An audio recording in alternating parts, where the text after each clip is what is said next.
За сайн байцгаана уу бүгдөө энэ өдрийн мэндийг хүргэе. Герман улсын Хамбург хотоос мэдчилж байна. Одоо Германд бол 11 сар болж байгаа. Тэгсэн ч гэсэн Хамбургт өнөөдөр амар гоё нартай бүр юм сайхан өдөр байна. Паскал дотор аяллаар явж байгаа байхгүй юу. Тэгээд өглөөнийхөө цаг уучаад тэгээд арай жоохон цаг ёстойгоо болохоор нэг цаг гарсан дээр хийдаа гэж бодоодсэн бичлэгээ хийчихье гэж бодож байна. Тэгээд би энэ аяллаа явцад бол бичлэг хийхгүй гэж бодож байгаа. Нэг удаа ингээд аяллаа явцад бичлэг хийхгүйгээр ингээд яг аяллаа ингээд гоё enjoy болоод явъя гэж бодож байгаа байхгүй юу. Тийм болохоор Хамбургийн аяллаа бичлэг бол гэж орохгүй байхаа гэж бодож байна. За тэгэхээр энэ удаагийн бичлэгийн сэдэв бол юу гэхээр хүмүүс надаас ингээд айгүйх асуудаг байсан байхгүй юу? За ингээд зөвлөгчийн авс бэлдэнгийн явцад яг юун дээр анхаарвал зүгээр юм бэ? Та надад ингээд зөвлөгөө өгөөч гэд хүмүүс надаас айгүйх асуудаг байхгүй юу? Тэгэл би ингээл өгөхт нь өгөөл за ингэжүүл зүгээр ах шүү тэгжүүл зүгээр ах шүү гэл хэсэг хүмүүс тэгэл хилээд бичээд явдаг байсан. Тэгж жагаад гэж бодож байгаа. За яг юун дээр анхаарал зүгээр юм болоо гэж ингээд тэмдэглэл бичиж явж байгаа. Тэгээд тэрийг цуглуулад нэг 5 6 тип шиг юм бичсэн байгаа. Тэгээд тэрийг танилцуулъя гэж бодож байна. Та нар тэгээд авах гэхийн ухаанаар хандаад тий нэммээр байгаа юм байхan болол комент дээр дуртай бичиж орж ирээрээ. Тэгээд сургуультай яг сурж байгаа хүмүүс жөөл тэгээд тэрийг уншаад бас нэмэр болвол зүгээр юм болоо гэж бодож байна. За тэгэхээр энэ 3 жилийн хугацааны сувлэгчийн авс бэлдэн хэрхэн давн туулж амьд гарах вэ? Ер нь бол энэ чинь жоохон хэцүү шүү дээ тий. Мэдээж хэрэг гадаад хэл дээр тэнгуүтээ шинэ орчинд хүрээд ирчихэж байгаа. Тэгээ энэ авс бэлдэнгүү чинь герман хүмүүс нь ч өөртөө чаддгүй голоос нэгэ хайдаг ч юм уу ингээд шандрах ч юм уу тий. Айгу ер нь юм хүч тэнхээ шаарддаг авс бэлдэнгүү шүү дээ тий. Тэгэхээр юун дээр анхаарал зүгээр юм бэ гэж. За миний одоо та нарт өгөх ихний тип болохоор за ингээд чи ингээд амар олон дадлага хийн те дадлагын газар. За миний хувьд бол бараг 6 дадлагын газар хийсэн байхаа. Тэгээд дадлага болгоно нэг 3 сарын хугацаатай байсан. Гэхдээ бусад газрууд бол бүгд өөр өөр байдаг. Зарим нь ингээд 3-7 хоногийн хугацаатай нэг дадлага, зарим нь 2-7 хоногийн хугацаатай нэг дадлага ч гэдэг юм уу те. Миний хувьд бүх дадлага маань бараг 3 сар орчмын дадлага байжгаад хүүхдийн имлэг дээр хийсэн тасаг дадлага бол нэг 2-7 хоногийн хугацаатай л байсан. Ингээд амар олон дадлага хийж байгаа шүү дээ те. Тэг ингээд дадлага дээр очих болгондоо ингээд хүмүүст өөрийгөө танилцуул гэдэг бол миний ихний өгөх тип заяа. Ингээд ихнийхээ өдөр чи ингээд очичлаа тэнгууд ингээд хүмүүс өөрийгөө танилцуулаа яв. Тэгэхгүй бол ингээд тэр тасаг дээр чи ирж байгаа ингээд өөр танихгүй юм байгаа шүү дээ. Ингээд өөрийгөө танилцуулахгүй ингээд хэмсанаас өсөж байгаа юм бол тэр хүмүүс ч бас юу гэж бодох юм те. Тийм болохоор очингуудаа за би бол ингээд ука тэгээ би нэг дадлага хийж байгаа ингээд шүү тэгээ шүү гэдгийг хүмүүс танилцуулаа явуул тэр үн ч гэсэн ингээд чамд ингээд дөрүүлд өөрийгөө танилцуулна шүү дээ. Тэгэх юм бол чи тэр хүний нэрийг ч бас мэдээд авчин тэгээ ингээд харилцан гоё ингээд харилцаа үүснэ гэсэн. За тэнгуудаа очингуудаа чамаа ингээд чиглүүлж өгөх хэвээр PA гэж хүн байгаа шүү дээ тий. Praxis Anleiter гэж хүн байгаа. Тэр хүнийг ингээд олж ав заяо. Одоо яг тэр дадлгаж байгаа газар хідэн тийм чиглүүлэгч хүн байгаа. Хин нь одоо чам дээр ингээд төлөвлөж ажиллах юм. Тэд нар чинь ингээд сурагчтай хуваагаад авцаа байдаг байхгүй юу? Тийм болохоор хин яг ингээд төлөвлөж ажиллаад чамд ингээд зааж өгч явах юм ах гэдгийг ингээд мэдээд авчих заяо. Тэнгүүдээ тэр хүнтэйгээ ингээд эхний ярилцлага одоо буюу Erstgespräch гэж хийдэг байхгүй юу? Тэрийг яг ингээд хизээ хийх юм гэдгээ бас ингээд тогтоогоод авчих. Тэр ярилцлага чинь амар чухал. Тэгэх юм бол тэрийг ч угсаа ингээд бичиг оромжуулж авах хэвээр. Тэн дээр ингээд тоо ингээд тохирчдөг байхгүй юу? Одоо чи ч гэсэн тэр чиглүүлжтэй хэлчин. За би энэ дадлагын хугацаанд ийм сурмаар байгаа. Тэгээд ийм даалгавруудыг бас сургуулаас өгсөн тэрийг хийх ёстой. Тэгээд сургуулаас бас ийм багш ирж нэг ингэж уулзах ёстой, ингэх ёстой, тэгх ёстой гэдгийг ингээд ер нь ингээд яг чиний тэр дадлгын хугацаанд хийх ёстой зүйлүүдээ тэр хүндээ ингээд нэг юм хэлчих юм бол тэр хүн ч гэсэн ингээд төлөвлөгөө гаргаад за чи яг юу мэдэх ёстой юм гэдэг ч юм уу те. Чиний чам зааж өгөх юм ч гэсэн ингээд төлөвлөлөөд ер нь бол явчихад амар штэ те.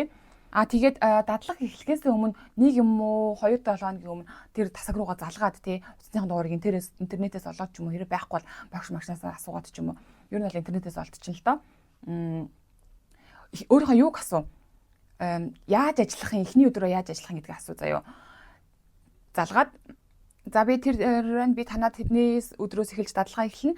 Ингээд та надад хэлээд өгч болох уу? Би тэр өдөр ямар ажлын хуваартай юм болоо? Өглөөний ээлжин болоо өдрийн ээлжин болоо гэдгийг асуугаад тэнгүүтээ өглөөний ээлжин нэдэс эхэлтий өдрийн ээлжин нэдэс эхэлтий гэдгийг асуу. Тэгээд хэрвээ чи хаяг маяг нь олж чадаагүй ч юм уу эсвэл ингээд ийм эргэлзээтэй санагдах юм бол тэр хаяг мөн те тэгээд тэдгээр давхарн те гэмээ гэ тэр мэр ингээд амар сайн лавлаа асуучих заяа. Тэгэх юм бол ингээд хүнд ч бас хайтан сэтгэл төрүүлнэ шүү дээ те. Тэнгүүд ингээд уцаар яж чадаа бас асуучих. Би тэр дадлагын газар ингээд юутай ажиллах юм ажлын хувцастай ажиллах юм уу эсвэл ингээд өөрийнхөө хувийн хувцастай ажиллах юм уу гэдэг ч гэсэн ингээд асуу заяа. Ингээд дадлагын газар дээр шалтгаалаад хувийн хувцастайгаа ажилладаг эмнэлэг гэж байна. Одоо жишээлбэл сэтгэл эрүүл мэндийн эмнэлэг гэж байна. Эсвэл ингээд машинтай явдаг нөгөө амбулант флиген дээр шүү дээ тий. тэд нар ч болохоор ингээ хувийн хувцастайгаа ажиллаж болдог. Тэгээд тэр мэрийг ингээ лавлаасаа асууж гэх юм бол ингээ амар штэ чамд тэгээд хэрэв ингээ зам авчин бүр болж байгаа юм бол ингээ би ингээ яваад очие тэгээд өөрийнхөө одоо ээлжийн хуваараа ингээ бичээд авчий ч юм уу гэдгийг ингээ хэлчихэл бас амар тийм. Тэгэх юм бол чи ингээ эхний өдрөө автобус унааны байдал ингээл яаж явах юм бол мох юм бол гэдгээ харж сандарч байхгүйгээр амар ингээ зам амаа мэддэг болчих штэ тий. Гэтэ заавал тэгээд ах шаардлагагүй л дээ. Одоо чи ингээ бүх юм хөгжсөн юм чинь за би тэгж явах маань ингэж явах ингээ харчих болно л доо. Гэтэ ер нь бол тэгвэл бас зүгээр байдаг байх гэж бодож байна. Тэнгүүдээ оцсон эхнийхээ өдөр бас тэр дадлгын газар утасны дугаарыг шууд ингээ тэмдэглээд ав заяо. Дараа нэг хэрэгтэй чи ингээ яаж агаад ямар нэгэн шалтгаанаас болоод ч юм уу нэг 5-10 минут тоцорхоор боллоо эсвэл чи ингээ унтцсан байлаа ч юм уу эсвэл чи ингээ өвчтөй байлаа өвчтөй гэж мэддэг боллоо. Залах гэсэн чи утасны дугаар авахгүй. Тэгээд чи ингээ ажил дээр очихгүй байлаа. Тэр хүмүүс ч гайхах штеп. Тийм болохоор утасныхын дугаар ингээд заавал бичиж аваад тэгээ 5 минут ч юм уу хоцрохоор байсан ч ингээд заавал залгаж хэлээд өө яана ингээд энэ ингээ автобус хоцорчлоо. Тийм болохоор би 5 минутын дараа очих шүү гэдгийг хэлчихвэл тэр хүмүүс ч гэсэн ингээд мэдээд амар байна штеп. Тэг ингээ өвчтөн бол тэрийг ингээ мэдэгдэж хэлээд ч юм уу те. Тийм байна. Манай дээр нэг ацуу байсан байхгүй юу. За одоо ер нь манай дээр байгаа нэг юм сурагч охин байгаа. Охин ч эмэгтэй. Им 30 настай эмэгтэй байгаа байхгүй юу. Тэгээд германаар ингээд ер нь нэлээд юм уу ярьдаг заяо. Тэгээд би нэг өдөр сууж байгаа асуудаг байхгүй чи германд ирээд хэдэн жил болж байгаа гэсэн чинь 7 жил болж байгаа гэж чинь. Тэгсэн чи бүр ингээд баг октоосоо ярьдаггүй заяо. Тэгээд нэг өдөр ингээд ажилдаа ирдэг байхгүй юу. Тэг бид нар бүр ингээд яатсан бол ийцэн мэл гэл. Гэтэ манай нөгөө яг өөрийн имлэгийн сурагч биш өөр газар төрсэн сурагч байсан болохоор тэр үед нөгөө бид нар ингээд имэйл бичих шаардлагагүй өөр газрын сурагчид өвчтөй гэж мэддэг юм бол тэгээ маргааш нь ингээд ирдэг байхгүй юу. Тэгсэн чи өвчтөй байсан гэд. Тэгээ утасны дугаар олоогүй гэд. Тэгээ мэддэг байгаа байхгүй юу. Тийм болохоор тиймэрхүү юмрхээ ингээд хурдан тэмдэглэж аваад бичээд авчвал хариуцлагатай амар байна баха гэж бодож байна. Тэгээ тэр нэг 30 настай сурагч эмэгтэй их хөвгтэй. Тэгж байгаа дараа нь ярина за. За. Одоо хоёр дахь тип маань юу вэ гэхээр ийм жижигхэн ийм тэмдэглэлийн дэвтэрнүүд байдаг шүү дээ тий. Ийм тэмдэглэлийн дэвтэрнүүд байнга ингээд халаасантай хийгээд аваа явж ивэл их зүгээр.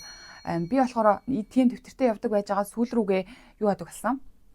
Одоо Ubag ABC гэлгээд одоо бүх өвчтний одоо чагсаалттай тэгээ яг нэг чухал мэдээлүүд нь бичээд байдаг юм цаасан дээр тэр өдөр болгон өгдөг нэг юм цаас байгаа Ubag AB болгон дээр. Тэрний ингээд илүү гарсан тань дээр ингээд бичдэг гэсэн. Эсвэл ингээд дэвтэр авч яваа тэр дэвтэр дээр ингээд биччихнэ. Тэн дээр ингээд юу бичиж болох вэ гэхээр өдөр болгон ингээд юу нь л чи амар шинэ үг сурдаг байхгүй юу. Тэнгүүд ингээд эмнэлгийн илгэн чинь ингээд яг ийм эмнэлгийн тустай өгнүүд гэж байгаа. Тэр мөрийг ингээд тэмдэглээд авчвал их зүгээр. Одоо олгоо гэдэг үг нь шүү дээ тий. Олгооны одоо ийм үргэлжлэл болцсон гэдэг үг чинь appendicitis гэдэг ч юм уу тий. Ингээд ийм эмнэлгийн илгүүд амар их байдаг байхгүй юу. Тэр мөрийг ингээд сонслоо энэ юу юм бол гэж бодсон бол хажууд ч хүн байгаа бол тэр хүнээс асуугаад тийг бичээд хэрвээ ингээд хажууд чи хэлж хүн байхгүй тэрийг мэдгүй хүн байх юм бол дэвтэр дээр бичиж авчаа гэртээ очиод тэрийг ингээд Google дээр аваад тэгж ингээд нэг ч гэсэн юм сурч авна шүү дээ тий. Тэгээл адаглал ингээд эмнүүд ч юм уу тий ингээд өвчнүүд бүр ингээд амар их уудаг эмнүүд байдаг шүү дээ. Жишээлх юм бол одоо метформин ингээд сахарын дуудаг юм ч юм уу тий. Чи ингээд анх ингээд сурж байгаа юм чи мэдээж мэдэхгүй шүү дээ. Энэ юуны юм бол гэд хүн болгон уугаад байдаг. Тэр ингээд мэдмээр санагдах бол тэмдэглэлийн дэвтэр дээр бичээд тэг гэртээ очиод Google дээр дүүс ийм юм байна. Тэнгүүтээ Nebenwirkung буюу одоо хажууд нь үүсэх side effect нь ийм юм байна тий. Нөлөө нь одоо ийм юм байна гэдэг ч юм уу тэр чинь мэдээд очих юм бол ер нь ингээд цааш чинь амьдралд хэрэгтэй. Чинь мэдлэгтэй нэгсч юу нэг зүгээр шүү дээ. Тийм болохоор мэдгүй сонссон шинэ үгээл ингээд бичиж аваад тэгэл гэртээ очиод сайхан Google дээр заяа. Тэгээд ингээд өвчтний талаар ч юм уу тийм диагностикийн талаар ч юм уу тиймэрхүү юмнуудыг бичээд авчвал их зүгээрээ гэж бодож байна. За. 3 дугаар тип. За одоо мэдхгүй чадахгүй асуудал гарах юм бол тэрийг ингээд дор нь хэлж бай заяа. Тэгэхгүй ингээд мэддэг юм шиг царайлаад байх юм бол тэр хүмүүс чинь чамаа ингээд мэдхгүй байгаа гэж мэдэхгүй шүү дээ. Тийм болохоор ингээд чамаар ингээд за энэ мэддэг юм чинь гэж бодоод одоо чамаар хэлэх гээд байна ч юм уу те. Тиймэрхүү асуудал бас гарна. Ингээд ямар нэгэн асуудал гарах юм бол тэрийг ингээд тэр дор нь ингээд ярьчихъя заяа. Тийм болохоор тэгэхгүй бол ингээд дараа нь ингээд асуудал болоод үл ойлголцол үүсээд хэцүү байна. Тэгээд хиймэргүй байгаа ажил явах юм бол ч юм уу тэрийг би өчтөр ингэсэн тэгсэн ч юм уу те ингээд ямар нэг юм ойлгох хуудас аргумент гаргаад ингээд тэрийг ингээд хилээд ингээд сайн ярилцаж явах хэрэгтэй. Тэгэхгүй ингээд гадаад гээ тэгээд дээрэс нь герман хэл ч юм уу тэг ингээд сурагч гэж чи ингээд хамгийн муухай ажлууд хийх ёсгүй шүү дээ. Ер нь зарим хүмүүс тэгүүлэх гэдэг заяа. Чи зөвхөн сурагч болохоор тэгээд дээрэс нь чиний герман хэл ч юм уу болохоор тэгээд чи дээрэс нь гадаад болохоор гэд хамгийн муухай одоо ажлууд гэх юм бол хүний ингээд дандаа памперсыг солиулах ч юм уу те эсвэл ингээд хүнийг дандаа усанд оруулах ч юм уу те эсвэл одоо дандаа галтгоо хийлгэх ч юм уу те ер нь бол ацубинуудын хамгийн хийх ёстой чухал ажил бол чухалч биш та ер нь ингээд хамгийн ер нь хөвчлэн хийдэг ажил бол галтгоо байдаг байхгүй юу. Тэгээ ингэж галтгоогоо хийчээ тэгээд цаг зав гарах юм бол үл цухтанд ингээд сурж мураад явхад ер нь тэр ингээд галтгоогоо ингээд сайн хийчих юм бол чам ч гэсэн ингээд тэр хүмүүс ингээд амар сайн зааж өгөх дуртай байдаг гэх юм уу. Муухай сонсогч байгаа л та. Гэтэ тийм хүн бодож штэ айн ингээд айгүй ажилсаг юм байна. Тэгээд ийм байгаа юм ч гэсэн ингээд заагаад өгчиж гэдэг ч юм уу. Тиймэрхүү бас зүйл тиймэрхүү хүмүүстэй бас би зөндөх таарж исэн. Тийм болохоор чи ингээ өчтөр галтгаа хийсэн бол би өнөөдөр ингээ хиймээргүй байна. Би өчтөр ингэсэн би өнөөдөр ийм сурмаар байна. Би өчтөр тэрийг хийсэн. Өнөөдөр би ийм сурмаар байна. Би өнөөдөр тийм сурмаар байна гэдгийг ингээ тодорхой хэлээ заяа. Ингээд зарим нэг өвчтөнтэй чи ингээ ойлголцохгүй ч юм уу те. Тэгэхэд чи тэр өвчтнийг ингээд одоо усанд оруулах хэрэгтэй болоо ч юм уу. Тийм байх юм бол би энэ өвчтөнтэй ингээд ойлголцохгүй байгаа дараа гэдгийг ингээ сайн хэлээд тэгээд өөр хүнийг ингээд авч болно те. Жишээлх юм бол одоо манай тасаг дээр би нөгөө шизофрен өвчтөй хүмүүсийн засаг дээр ажиллаж хахад нэг өвчтөй ингээл над руу бүр байнга орилж морилол тэгэл намайг ингээл жи хятадын ерөглөгч охин уу жи ингээл компо мэдхүү өнтер гэл тэг миний араас чинь бүр ингэж гүүж мөрөөд ер нь тэгээд тийм акут психозодэр хүмүүс тэгдэг байхгүй миний ингээ арьс өнгөр ингээд жоохон юм тоглоом шухыг гэдэг юм битгэхгүй тэгтээ тэдний өвчин л дээ угаасаа тэгтээ ингээ бих зөвхөн би биш ингээд толгойн алчууртай хүмүүс тэнгуүтэ хар арьстай бас хамт ажиллаж байгаа ажилч одоо хамт ажиллаж байгаа манай ажлын хүмүүс байгаа шүү дээ. Тэр хүмүүс ингээд бас толгойнхоо алтураар тий арсныхаа өнгөөр ч юм уу ингээд айгүйх доош нь хийгээд ч юм уу тэгээд тиймэрхүү хүмүүс анзаардаг зөвхөн над дээр биш. Тэгэхээр тэр хүмүүс ингээд угаасаа өвчин ч юм уу эсвэл ингээд мэдлэггүй ч юм уу эсвэл ингээд байгаа байдал нь л угаасаа ямар ч тийм суралцаж боловсроогүй хүний амнаас л угаасаа тиймэрхүү гарна шүү дээ тий. Арс өнгөөр ялгуурлах ч юм уу тий. Тиймэрхүү юмнууд их гардаг. Тэгээд ингээд надад нэг тийм асуудал гарч ирсэн. Нэг өвчтөн бүр над руу ингээд амар ойлголцоод амар хэцүү байгаа байхгүй тий би хэлсэн. За би нүнтэй ингээд угаасаа ойлголцохгүй байна. Надад ингээд бид хоёр ингээд хоорондоо ярих юм бол скалыг нь одоо ингээд асуудал хүндрэх гээд байна. Тийм болохоор би нүчнөөс ингээд зайгаа бариад ер нь бол явчмаар байна. Тэгээ та нарт энэ зүгээр байна уу гэдгийг хэлээ заяа. Тэгээд ер нь тим дотроо ярилцаад тэгээд явчвал их зүгээр байдаг. Тэгээд асуудалтай байвал одоо ингээд би яар гэж байгаа шүү дээ. Тэглээгээд залхуураа цуугаад байж болохгүй те би тэр галтгаа малтгыг чийхгүй би тэр хүний памперс болохгүй гэдэг болохгүй юм баланстай байх хэрэгтэй орчны мэдрээд за тийм нэг хүн чинь нэг мэдрэмж өгч байдаг та те за би ингэсэн чинь тэгчийгээд нэг юм байдлыг ажиглаж байгаа те тэгж хийх хэрэгтэй ч заяа тэгэхгүй ингээд бас ялхаагаа цуугаад байж болохгүй гэх юм бол чинь эцэст нь муудун авна штэ за тийм байна тэгэнгүүтээ хүн бас ингээд юм сурмаар байгаа гэдгээ ингээд амар сайн харуул заяо. Тэгэх юм бол хүмүүс ч гэсэн ингээд чамд юм зааж өгөхөд урамтай. Тэгвэл яах гэдэг нь мэддэхгүй зогсоолоод өгсөөлөд яах гэдэг нь мэддэхгүй. Ахын бол ингээд шинээр мэдгүй юм гарч ирэх юм бол ингээд хүмүүс асуугаад тэр чинь ингээд чамд хүмүүс айгуу гоё айтайхан санагдан заяо. Энэ хүн сонирхолтой юм чинь за би энд нэг заагаад өгч дөө гэж бодох мэдрэмж төрүүлдэг байхгүй юу. Тэгээ угаасаа чи ингээд амар ажилсаг тэгээд асуугаад ах юм бол тэрнийхээ яриа чи өөрөө ч гэсэн ингээд сайжирч боловсроод суралцаад явна. За одоогоо дөрөвдөх зөвлөгөө. За энэ ер нь түрүүний дээр 3 дахь ажиллан юм байна. Чадахгүй зүйлээ чадахгүй гэж юу нэг хэлж явах хэрэгтэй. Тэгэхгүй бол чадахгүй гэд би ийм одоо жишээлх юм бол PG гэдэг одоо юм ходоодны нэг гуурс байдаг шүү дээ тий. Тэрүүгээр ингээд өвчтөнд нь ингээд им өгөөдөхөө ч юм уу те тэрийг ингээд зайлаадхаа гэдэг ч юм уу. Эсвэл юу гэдгийг чамайг юу тариадах гэд инсулин тариадхаа гэл тэр хүн ингээд чамд хэллээ гэж бодъё. Чамайг мэддэг гэж бодоо заяа. Тэгээ чи ингээд чадахгүй гэдгийг хэлж чадахгүй бол тэр хүн чинь мэдэхгүй шүү дээ. Тэгээ чи худлаа ингээд тэрийг хэлж чадахгүй чаддаг юм шиг ингээд царайлаад тарьж мачхамал тэр чинь ингээд өвчтөн одоо аюултай, чамд ч аюултай тий. Тэгээ чам тэр зааж чиглүүлж байгаа хүн ч гэсэн аюултай. Тийм болохоор ингээд чадахгүй зүйлээ чадахгүй гэдгээр нь хэлээ. Тэгээд би энийг чадахгүй чи надад ингээд заагаад өгөөч. Тэгээ би дараагийн удаа ингээд хий гэдэг ч юм уу те ингээд ийм ийдэлгээр ингээд хэлээд явбал их зүгээр шүү. Тэгээд тэр хамт ажиллаж байгаа хүмүүсээс бас ингээд асуух хэрэгтэй. Одоо тэр хүмүүс чинь юу их чинь те тэр ингээд харж агаад намайг ингээд хамт аваад явчаач би тэрийг хармаар байна. Түрүүний дээр одоо тэгээ сонирхолтой байгаа гэдгийг үзүүлээд тэгэл ерөөхдөө ижлэхэн тэр хүн ингээд чиний мэдхгүй шин зүйлийг хийж байгаа юм бол одоо галтгаа байсан ч хамаагүй. Эхнэр өдөр очингуудаа би галтгоог одоо яаж хийдэг чи ингээд харьяа тэгээ би дараагийн өдрөөс ингээд хийгээд явъя ч гэдэг ч юм уу те. Тэгвэл угаас шинэ газар очичоор чи газар болгоны галтгоог мэдэх албагүй шүү дээ. Тэнгүүдээ чи газар болгоны одоо тэр одоо флеге вагн гэдэг дотор нь байдаг тийм алчуур малчуур ингээ бүх юм байдаг тийм хүмүүс чи мэдэхгүй шүү дээ. Тийм болохоор тэр мэрийг ингээ заалгаад авчвал их зүгээр. Гэхдээ ер нь эхний өдөр бол чамд бүх ажилчид бүх имэйл зааж өгөх гэж байна. Гэхдээ тийм бас газар байгаа. Тийм байна. За одоо 5 дугаар зөвлөгөө. За энэ нас төрөнд ер нь л ингээл ижлэх нь л дандаа асуулт асууж байгаарэ гэж аахгүй ч одоо сонирхолтой байгаарэ. Сонирхолтой байгаа гэдгээ бас хүмүүст үзүүлээрэ гэдэг л зүйл байна л да. Ингээ сониуч байл гэсэн үг тийм байхан бол ингээд сонирхолтой байгаа хүнтэй ч угсаа ажиллахад амар урамтай шүү дээ. Манай дээр нэг 30 настай сурагч гэдэг эмэгтэй байгаа шүү дээ. Одоо манай засаг дээр ирсэн байгаа. Визитэд явж ирсэн байхгүй юу? Одоо манайх 4 төр болгоо юм бүх өвчнүүдийн өрөөнөдөр явж юм эмчийн ярилцлага гэдэг байхгүй юу? Тэгэл би ингээ асуудаг байхгүй юу тэр хүмүүсээс одоо тэр сурагчдаас чи ийм юг үзсэн үү? Үзег бол надтай хамт явах уу гэж би асуудаг байхгүй юу? Тэгээ би тэр охиноос тэгээ асуусан юм. Тэгсэн би байж байгаа гэхээр тэгэхээр чи хамт ямаараа бол яваараа ямааргүй бол бас зүгээр шүү гэдэгцээс байхгүй юу? Тэгэл ингээл өрөөнөдөр ингээл явчихсан чинь тэр охин ингээл өвшээгээл ингээл амар сонирхолтой байгаа заяа. Тэг чинь ингээ дундаас алга болцсон за. Тэгээ бүр ингээ гайхаад тэгсэн чи сайхангаар дундаас нь алга болчихгоо тэр бидний суудаг өрөөнд очиод ингээ суудсан байж байгаа байхгүй юу. Тэгэд тэрийгэж хэлэхгүй заяа. Би ингээд сайн төвлөрч чадахгүй байна. Тийм болохоор би ингээ явлаа марлаа гэдэг хэлэх хэрэгтэй шүү дээ. Тэгэхгүй ингээ би тэр юмхтыг хайгаад байгаа шүү дээ. Тэр хаанаад юу хийж байгаа юм болоо гэл. Тэр мэрийг ингээ хэлэх хэрэгтэй заяа. Хэрэв бүр ингээ сонирхолгүй байгаа бол тэгээд уг нь л ингээ хүн чинь шиний юм зааж өгвөл ингээ баярлал хүлээж аммаар тий. Тэгэхдээ тэр юмхтыг ингээ жоохон гайхаад ингээ хажууд бүр ингээ заримдаа ингээ унтцсан. Ингээ унтсан сууж тий. Тэгээ би нэг асуудаг байхгүй чи хүүхдтэй юм уу тийм болохоор бас ядраад байдаг гэж магадгүй шүү дээ тий. Чи хүүхдтэй юу гэдгсэн чи үгүй гэтгсэн. Тэгээд хүний амьдралыг би одоо шүүгэж явах одоо тэгтэл бас ийм хүн суулгч болчвол хэцүү тий гэж чаяа бас боддیں۔ Гэхдээ явцгаа явцад сурхалах л та.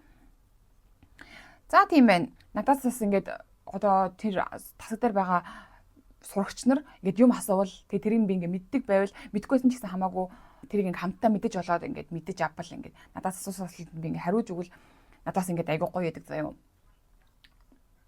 Тийм болохоор ингээд ер нь ингээд асууж байгаараа заяа. Тэгэх юм бол чи ингээд сайн оноо авна шүү гэсэн үг.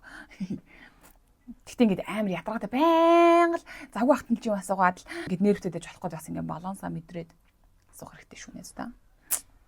За тийм байна.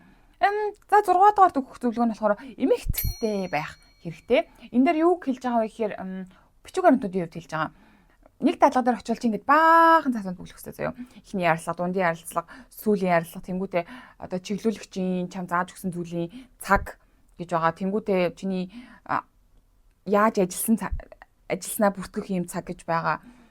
Тэнгуүтээ дадлагын төсөлд авах юм үнэлгээний юу гэж байгаа. Ингээд ер нь ингээ баахан бичиг асууж байгаа. Тэр мөрийг ингээд дадлага хэлсэн дор ингээ бэлдээд тавьчих. Тэнгуүтээ тэрийг ингээд хуулбарлаад авчих. Хэрэв чи нэг нь ингээд буруу хийсэн байх юм бол чам дахиад олдохгүй шүү дээ. Тэгэл дахиад хүмүүнээс асууж байгаа баахан стресс болж байгаа. Дадлагынхаа өмнө бүх бичиг баримтыг бэлдэж тавиад тэгээд нэг хуулбарлаж аваад тэгээд аваад явж улаас их зүгээр. Тэгээд тэр сурсан мэдсэн чиглүүлэгчээсээ сурсан мэдсэн зүйлүүдээ дор нь ингээ бичиж явчих. Тэгвэл чи ингээ дадлагын төгсгөл яана би яалаа хийлээ, юу хийлээ, юу сурлаа гэд тэрийг ингээ хайгаа явж бол бас чи тэрэн шиг бодлоо байхгүй заяа. Дор нь бичиж явчих. Тэгээд чиглүүлэгчийн одоо практис анлайтераас авах ёстой цаг гэж байгаа штэ. Чиний дадлагын хугацааны 10% гэж явдаг. Одоо тэр дадлага дээр чи 200 цаг орчим байх ёстой бол дадлагын чинь чиглүүлэгчээс одоо заалгаж авсан цаг 20 цаг байх ёстой ч юм уу те. Тэр нь одоо тэр чиглүүлэгчтэйгээ хамт хийсэн зүйлүүд бүгд орно. Тэр мөрийг ингээ дор моронд бичиж яваад тэгж дараа нь тэрийгээ сургуульд өгөх ёстой штэ. Тэгээд тэр сургууль чинь тэрийг цаашаага тэр цаатлынхаа дээд байгууллагатай өгөө тэгжээ чи шалгалт өгөх эрхээ аавна гэдэг ч юм уу те. Тийм болохоор тэр бичиг баримтны юмнуудаа айгүй сайн дор нь бүглээ явуул ингээ амар шүү. Дараа нь чинийг толгоож өвдөхгүй. Тийм байгаа. Тэнгүүдээ бас тэр цаг мага айгүй сайн тооцоолох хэрэгтэй. Аус бэлдэнгүүчийн хугацаанд өвчтөй байх хугацааны цаг гэж байгаа. Бүр ингээ замраагүй амар өвчтөй гэж мэддэж болохгүй. Тэгэх юм бол чи аус бэлдэнгээ төгсөж чадахгүй. Дахиад 6 сар ч юм уу сунгах ийм аюул учрах учраас тийм өвчтөй байх цагаа ч гэсэн ингээд тохируулаа тий хүн ингээд өвчтөй байх цагаа өөрөө тооцно гэж байхгүй л гэхдээ ингээд заримдаа үнэхээр ажилдаа ямааргүй тийм хогийн өдрүүд байдаг байхгүй юу. Одоо жишээлх юм бол миний нэг ажиллажсэн цас тэр нэг ойлголцохгүй нэг ихч байдаг гэсэн байхгүй юу. Тэр ихчил яг тэр тасаг дээр байх юм бол миний бүр ингээд ажиллах хам гэрч унцдаг заяа. Тэгээ би ажлынхаа хуваар мөрийг харж байгаа л за би тэр ихчтэй нэг өдөр ингээд хуваарт ээлжтэй юм байна гэдгийг ингээд харчих юм бол бүр ингээд өглөөний ээлж мэлнэтэй ингээд хамаг босох эрт хүчийг маань ингээд сороод байх юм бол өвчтөйг мэдэгчдэг байхгүй юу? Тэгэл хангэрт өнжчдэг ч юм уу тиймэрхүү үед бол байгаа. Хүн болгонд л байгаа. Тэр мөрийг ингээд тооцоолох хэрэгтэй те. За би энэ дадлага дээр хэдэн өдөр одоо өвчтөйгээ мэдэгдсэн бэлээ. Би хэдэн өдөр өвчтөй гэж мэдэгдэх эрхтэй бэлээ гэдэг ч юм уу те. Тэгээ тэрнээс гадна чи яг жинээс өвчтөй гэж болно шүү дээ бас. Одоо ингээд үнээр хаалгаа маглаанд орох морлоод ч юм уу те. Тиймэрхүү бүр утга хугацаагаар өвчтөй болох ч юм уу. Тиймэрхүү ингээд сайн тооцоолоод явж явах хэрэгтэй шүү. Тэгэхгүй бол дахиад 6 сарын хугацаанд авс бэлэнгөө сунхаар болчих юм бол тэрэн шиг сте дарах юм байхгүй шүү дээ тий. Тийм байна. За одоо 7 дугаарт нь өөртөө итгэлтэй байгаарэ гэж байгаа. Хэдийгээр чи ингээд хэлчин муу ч гэсэндээ тий. Хэдийгээр чи ингээд одоо тэр эмнэлэг дээр ингээд эмнэлгийн зүйлүүдийг мэдэхгүй ч гэсэндээ ингээд өөртөө итгэлтэй байгаад хэлий гэсэн юм а хэлээд тийг ингээд гоё сайхан ингээд ийм байх хэрэгтэй. Мэдэхгүй ч гэсэндээ. Тэгэхгүй бол ингээд өөртөө ингээд итгэлгүй ингээд унжаага яваад хамаа хүмүүс ч гэсэн чамаа ингээд жоохон доош нь хийх гэж үзэн штэ тий. Тийм болохоор өөртөө ингээд итгэлтэй. Тэг мэдэхгүй бол мэдгүйгээ хилээд явдаг байх ч бас ингээд их зүгээр гэж одоо зөндөл одоо хэллээ тий. Тийм болохоор өөртөө ер нь итгэлтэй байгаад сайн хүмүүсээ найзлаад гоё эмнэлэг дээр ажиллаж байгаа гоё штэ. Тийм байгаарай. За ингээд цэцэн өгөх зөвлөгөө бол битгий шантраарэ ингээд 3 жилийн хугацаанд тэрийг ингээд цэцэг таваа гарчих юм бол амьдрал ингээд цэцэглэн шүү найзуудаа тэг ингээд шантрах юм зөндөө гарна эмнэлэг дээр ажиллаж байгаа хувцас чинь зөндөө олон хогийн хүмүүс таарлдан чи зөндөө олон хүмүүстэй танилцсан янз бүрийн өвчтөнгүүдтэй танилцсан янз бүрийн амьдрал харна ч юм уу тийм болохоор тэр зүйлүүдээс битгий шантраарэ тэгээд та нар авс бэлэнгөө чадах болно. Тэгээд иймэрхүү зүйлүүдийг одоо бэлдсэн байна да. Та нарт баг ч гэсэн нэмэр болно байхаа гэж найдаж байна. Тэгээд энэ үрээд ингээ бичлэгээ дуусгая. 3 жилийнхаа авс бэлдэн амжилттай дуусгаарай. Баяртай. Нэрээ юу байна? Би ингээд бодож байгаа байхгүй юу? 7 хоногор ч юм уу ингээд ажил дээр ингээд гарсан нийтдээ зүйлүүд ч юм уу шинээр сурсан зүйлүүд ч юм уу тиймэрхүү зүйлүүд ингээд цуглуулж агаад нэг юм бадсан бичлэг маягийн подкаст ч юм уу тиймэрхүү юм бас хийвэл зүгээр ч юм болов уу гэж бодсон. Гэхдээ тэр ингээд одоо бодох явцдаа явж байгаа. Тэгж байгаа жоохон бодож байгаад боловсруулад болох нь уу яах нь харнаа. Окей. Бичлэг таалагдсан бол гоё лайк дараарай. Тэгээд subscribe дараарай. Тэгээд хүсэх юм бол намайг Instagram дээр дагаарай. Тэгээд бас гоё комент өчөж үлдээгээрэй. Баяртай.